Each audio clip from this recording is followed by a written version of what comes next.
Good morning प्यारे बच्चों, कैसे हो आप सब। आज हम इस वीडियो में दो बैलों की कथा नामक पाठ के क्वेश्चन आंसर हल करेंगे। दो बैलों की कथा पाठ हमने पिछली वीडियो में पूरा पढ़ लिया था और उसे अच्छे से समझ भी लिया था। आज इस वीडियो में हम देखेंगे उस पाठ के क्वेश्चन आंसर। तो चलिए स्टार्ट करते हैं। पहला क्वेश्चन है, कांजी हाउस में कैद पशुओं की हाजिरी क्यों ली जाती होगी। तो इसका आंसर आप इस तरीके से लिखेंगे, कांजी हाउस में कैद पशुओं की हाजिरी निम्नलिखित कारणों से ली जाती होगी। पहला कारण है पशुओं की संख्या पता करने के लिए कि वहाँ पर कितने पशु हैं, उस संख्या का पता लगाने के लिए वहाँ पर जो कैद पशु थे उनकी हाजिरी ली जाती थी। सेकंड इसमें ऑप्शन है पशुओं की सेहत की जानकारी रखने के लिए, पशुओं की सेहत की जानकारी रखने के लिए उनकी हाजिरी ली जाती थी। और तीसरा आप लिखेंगे ज़्यादा शोर मचाने वाले पशुओं को अलग रखने के लिए। तो ये कुछ पॉइंट यहाँ पर दिए हैं, इन पॉइंटों को आप लिख सकते हैं। सेकंड क्वेश्चन है, छोटी बच्ची को बैलों के प्रति प्रेम क्यों उमड़ आया। हमने चैप्टर में पढ़ा था कि छोटी बच्ची कौन थी और उसे बैलों के प्रति उस बैलों के प्रति उसके दिल में प्रेम क्यों उमड़ आया था। तो यहाँ पर इसका आंसर लिखेंगे, छोटी बच्ची को बैलों के प्रति प्रेम उमड़ने के निम्न कारण हैं। पहला कारण इन्होंने बताया है, छोटी बच्ची की माँ मर चुकी थी और उसे माँ के बिछुड़ने का दुख पता था। उसे लगता था कि हीरा और मोती भी उसकी तरह ही अकेले हैं। ठीक है, सेकंड देखते हैं, छोटी बच्ची को उसकी सौतेली माँ सताती थी और वैसा ही अत्याचार हीरा और मोती पर भी हो रहा था। तो कहीं ना कहीं उसकी एक भावनात्मक जुड़ाव इन दोनों के प्रति था, हीरा और मोती के प्रति, और जैसा व्यवहार उसके साथ होता था तो उसे लगता था कि इन दोनों के साथ भी वैसा ही व्यवहार हो रहा है,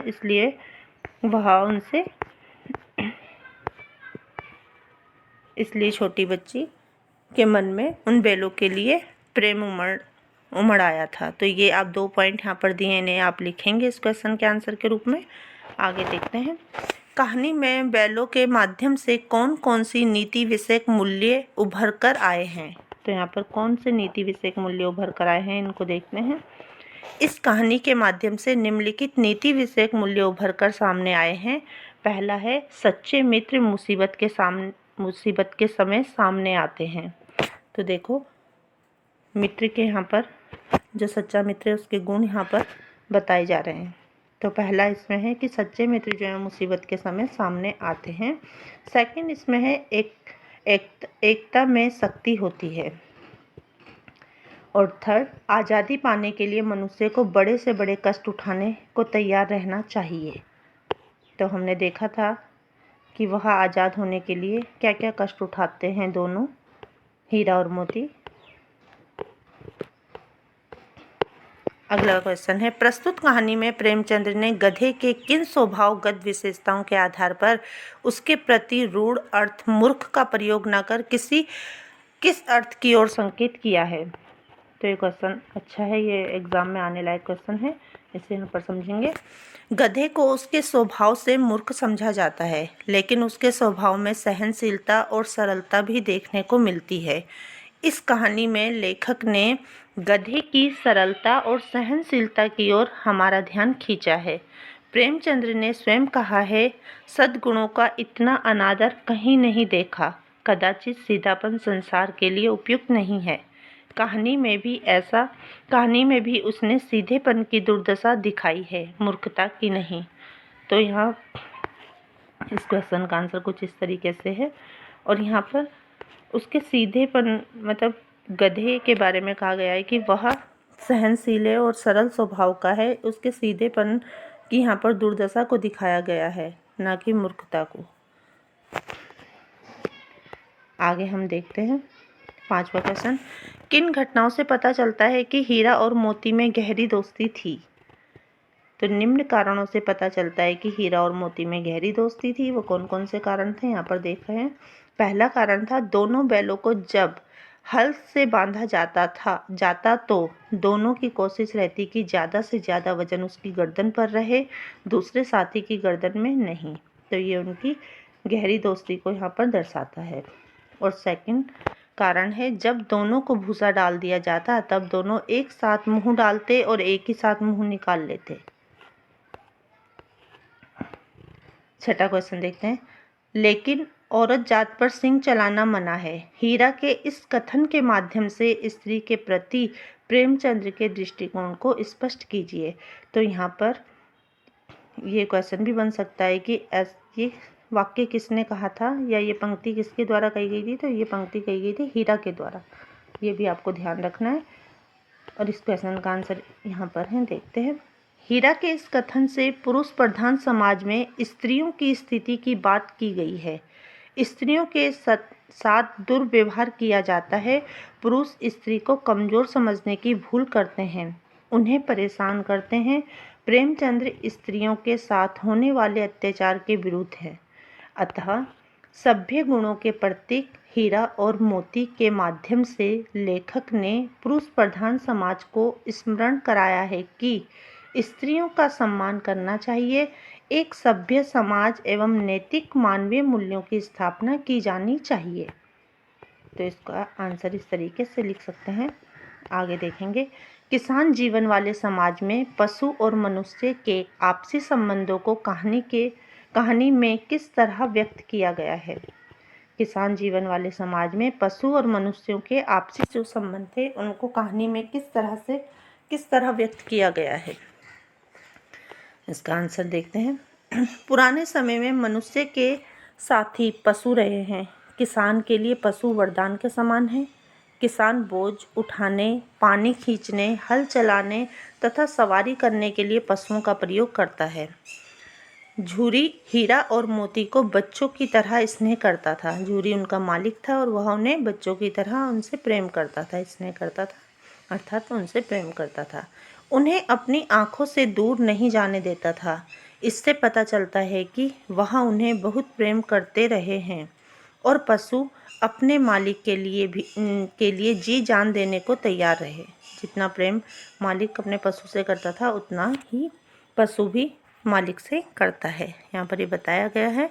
और क्या क्या काम पहले पशुओं से कराया जाता था ये सब यहाँ पर बताया है। तो इस क्वेश्चन का आंसर इस तरीके से लिखेंगे। आगे देखते हैं। इतना तो हो ही गया कि 9 और 10 प्राणियों की जान बच गई है, वह सब तो आशीर्वाद देंगे। मोती के इस कथन के आलोक में उसकी विशेषणाएं बताइए। तो यहाँ पर ये क्वेश्चन भी बन सकता है कि इतना तो हो ही गया कि 9 और 10 प्राणियों की जान बच गई, यह कथन किसका है। तो याद रखना है मोती का। उसकी विशेषता बताने के लिए पूछा है क्वेश्चन। तो इसका आंसर लिखेंगे। मोती के इस कथन के आलोक में उसकी निम्न विशेषताएं प्रकट होती है। पहला है, मोती का स्वभाव उग्र होते हुए भी वे दयालु था। कहीं ना कहीं मोती को यहाँ पर उग्र दिखाया गया है, किंतु वह अंदर से जो था दयालु स्वभाव का था। मोती सच्चा मित्र है। वह मुसीबत के समय भी अपने मित्र हीरा का साथ नहीं छोड़ता। जैसा हमने देखा था कि कांजी हाउस में जब हीरा को बांध दिया जाता है तो दीवार टूटने के बावजूद भी वह सब जानवरों को भगा देते हैं, किंतु मोती हीरा के बंधे होने के कारण मोती भी वहाँ से उसे छोड़कर नहीं जाता और वहीं बैठा रहता है। आशय स्पष्ट कीजिए। यहाँ पर आए हैं दो पंक्तियाँ आपको दी गई हैं, इनका आशय स्पष्ट करना है। क देखेंगे। अवश्य ही उनमें कोई ऐसी गुप्त शक्ति थी जिससे जीवों में श्रेष्ठता का दावा करने वाला मनुष्य वंचित है। ख उस एक रोटी से उनकी भूख तो क्या शांत होती, पर दोनों के हृदय को मानो भोजन मिल गया हो। जब छोटी लड़की उन्हें रोटी देती है तो ये इस टाइम की पंक्तियां हैं। तो यहाँ पर देखते हैं, इनका आशय स्पष्ट करना है। पहला है, हीरा और मोती बिना कोई वचन कहे एक दूसरे के प्रति अच्छी बातें सोचते थे, लेकिन मनुष्य अपने आप को सब प्राणियों में सबसे ऊंचा मानता है, किंतु उसमें भी यह शक्ति नहीं होती कि दूसरे के मलिन भाव को समझ सके। आगे, हीरा और मोती गया के घर में बंदी बनाए हुए थे। गया ने उनके साथ बुरा व्यवहार किया था, लेकिन एक लड़की ने उन्हें एक रोटी खिला दी। लेकिन इससे हीरा और मोती की भूख कम नहीं हुई थी, पर उन्होंने बालिका के प्रेम का अनुभव कर लिया और प्रसन्न हो उठे। तो इसका से सेकंड का इस प्रकार से आपको लिखना है। अगला क्वेश्चन देखेंगे। गया ने हीरा मोती को दोनों बार सूखा भूसा खाने के लिए दिया क्योंकि गया पराये बैलों पर अधिक खर्च नहीं करना चाहता था, गरीबी के कारण खली आदि खरीदना उसके बस की बात न थी, वह हीरा मोती के व्यवहार से बहुत दुखी था, या उसे खली आदि सामग्री की जानकारी नहीं थी। तो इसमें दो ऑप्शन यहाँ पर हैं। गया पराये बैलों पर अधिक खर्च नहीं करना चाहता था, और या फिर इस तरीके से लिखते हैं वह हीरा मोती के व्यवहार से बहुत दुखी था। ये आप लिखेंगे। रचना और अभिव्यक्ति के आधार पर क्वेश्चन यहाँ पर है। 11वां क्वेश्चन। हीरा और मोती ने शोषण के खिलाफ आवाज़ उठाई, लेकिन उसके लिए प्रताड़ना भी सही। हीरा मोती की इस प्रतिक्रिया पर तर्क शक्ति अपने विचार प्रकट करें। तो यहाँ पर इसका आंसर इस प्रकार लिखेंगे। हीरा और मोती, कुछ टाइपिंग मिस्टेक है उसे आप सुधार लेंगे। हीरा और मोती शोषण को सहन नहीं करना चाहते थे, वे इसके विरुद्ध हैं, इसीलिए वे हर शोषण के विरुद्ध आवाज़ उठाते रहे हैं। उन्होंने झूरी के साले गया की गुलामी का विरोध किया तो सूखी रोटियां और डंडे खाए। जब उन्होंने उसके शोषण का विरोध वहाँ पर किया था गया के, तो वहाँ पर भी उन्होंने विरोध किया तो उन्हें प्रताड़ना भी सहनी पड़ी थी। उन्हें वहाँ पर डंडे मिले थे और सिर्फ सूखा भूसा उन्हें दिया जाता था। फिर कांजी हाउस में होने वाले अन्याय का विरोध जब उन्होंने किया, हमारे विचार से उन्होंने अपने ऊपर होने वाले शोषण का विरोध करके ठीक किया, क्योंकि शोषित होकर जीने का क्या लाभ, शोषित को भय और यातना के सिवा कुछ प्राप्त नहीं होता। तो इसका आंसर इस प्रकार से आप लिख सकते हैं। 12वां क्वेश्चन देखेंगे। क्या आपको लगता है कि यह कहानी आज़ादी की कहानी की ओर भी संकेत करती है? सभी स्वतंत्र होना चाहते हैं। प्रस्तुत कहानी की कथा वस्तु भी इन्हीं मनोविचार पर आधारित है। यह कहानी अप्रत्यक्ष रूप से आज़ादी के आंदोलन से जुड़ी है। जैसे जब मैंने आपको चैप्टर पढ़ाया था तो तब यह बताई थी कि प्रेमचंद्र जो कहानियाँ लिखते हैं उसमें उनके दो अर्थ छिपे होते हैं। एक तो हमें सीधा सीधा यहाँ पर हीरा और मोती के संदर्भ में जो अर्थ दिखाई दे रहा है वो, और दूसरा था कि इस कहानी को लिखने के पीछे उनका एक उद्देश्य और था कि आज़ादी, स्वतंत्रता। उस टाइम पे भारत स्वतंत्र नहीं हुआ था, हम गुलाम थे, तो उन्होंने कहीं ना कहीं यहाँ पर अपनी आज़ादी, स्वतंत्रता के लिए संघर्ष को भी दर्शाया है इस कहानी के माध्यम से। तो यहाँ पर बात कही जा रही है, सभी स्वतंत्र होना चाहते हैं। प्रस्तुत कहानी की कथा वस्तु भी इन्हीं मनोविचार पर आधारित है। यह कहानी अप्रत्यक्ष रूप से आज़ादी के आंदोलन से जुड़ी है। जैसे दोनों बैलों को कांजी हाउस में कैद होना और गया के अधीन रहना पसंद नहीं था, और दोनों उससे निकलने के लिए अपनी पूरी ताकत लगाकर लड़ते हैं। इसके बाद उन्हें भूखे प्यासे भी रहना पड़ता है, लेकिन वे अपनी आज़ादी के लिए संघर्ष को जारी रखते हैं।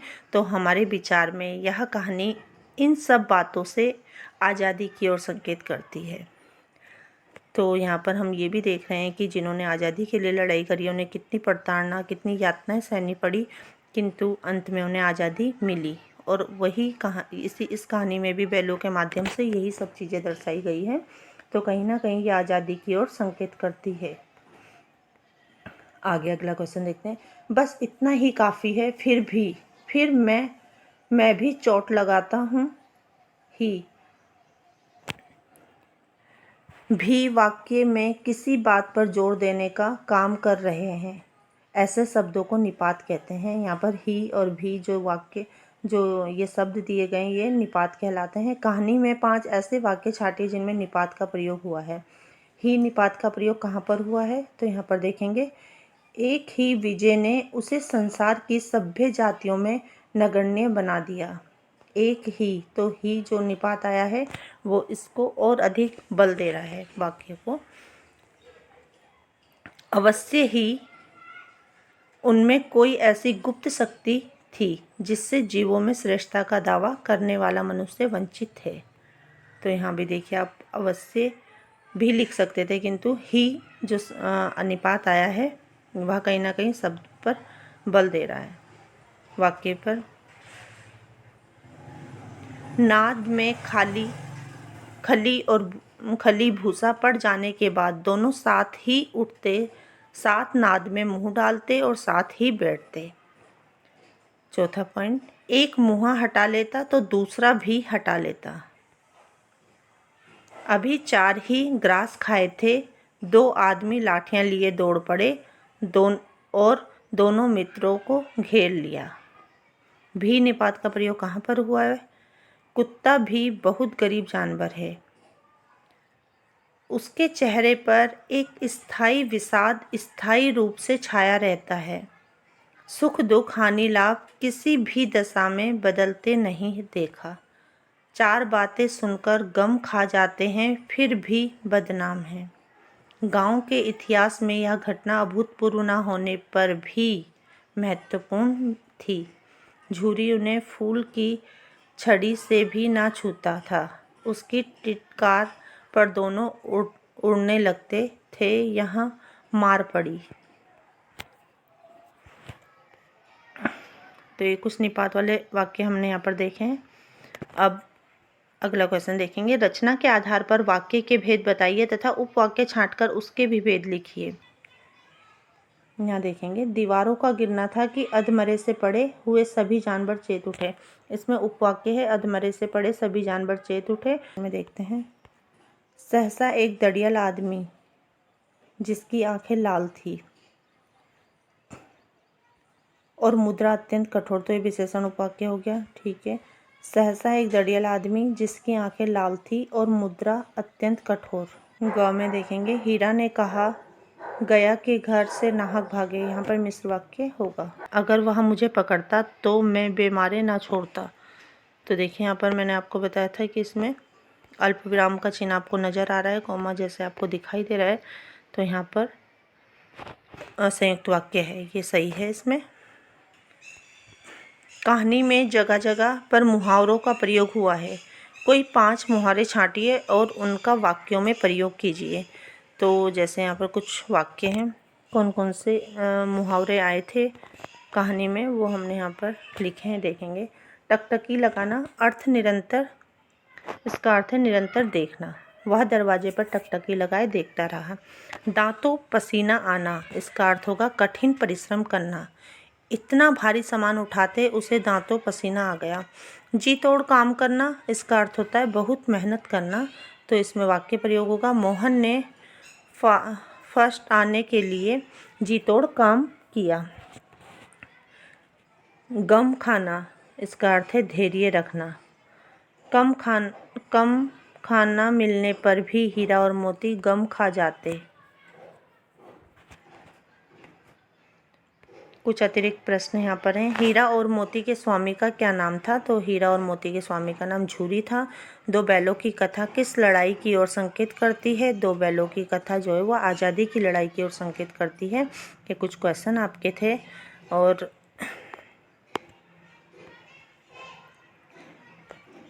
एक क्वेश्चन आप मुझे बताएंगे कि झूरी के साले का क्या नाम था। ठीक है, ये क्वेश्चन आपके लिए होमवर्क में है। और 2 बैलों की कथा, यह कहानी आपको कैसी लगी कमेंट बॉक्स में बताएं। और अगर कुछ और इस वीडियो में सुधार की आवश्यकता हो तो वो भी आप मुझे कमेंट बॉक्स में बता सकते हैं। ओके बच्चों, धन्यवाद। आज की वीडियो में सिर्फ इतना ही।